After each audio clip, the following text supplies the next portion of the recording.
Longtemps, le bois a été la principale ressource du Gabon. Aujourd'hui, les revenus du pétrole ont arraché le pays à son Moyen-Âge africain pour le propulser d'un coup dans l'âge moderne.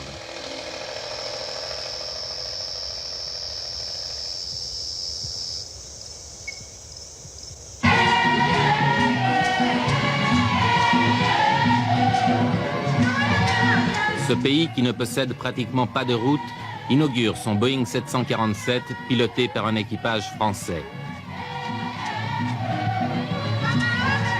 Le féticheur est là qui chasse les mauvais esprits du chemin d'El Hadj Omar Bongo, président de la République gabonaise. L'Afrique reste l'Afrique.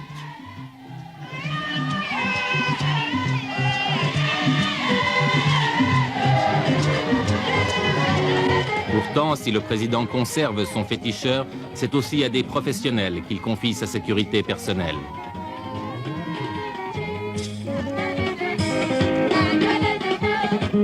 Comme dans la plupart des États africains, un parti unique, le Parti démocratique gabonais, dont les groupes d'animation sont de toutes les fêtes.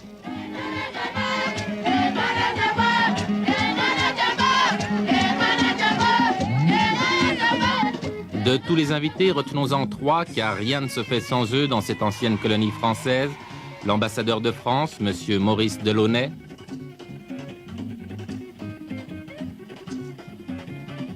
Le PDG de l'Uranium, M. Henri Basset. Enfin, le directeur général adjoint du pétrole, M. Fernand Poinboeuf.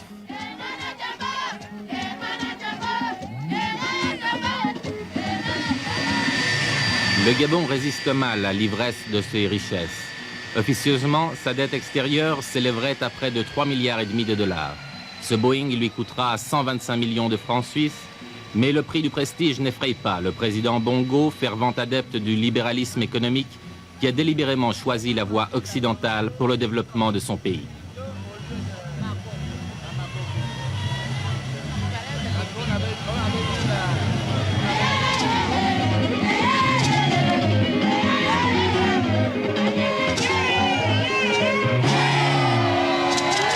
De très nombreux Français agissent dans l'entourage du président, parmi ses conseillers et à tous les niveaux. Ainsi, à la tête de la garde présidentielle se trouvent le général Martin et le général Bettencourt, deux anciens de l'armée française.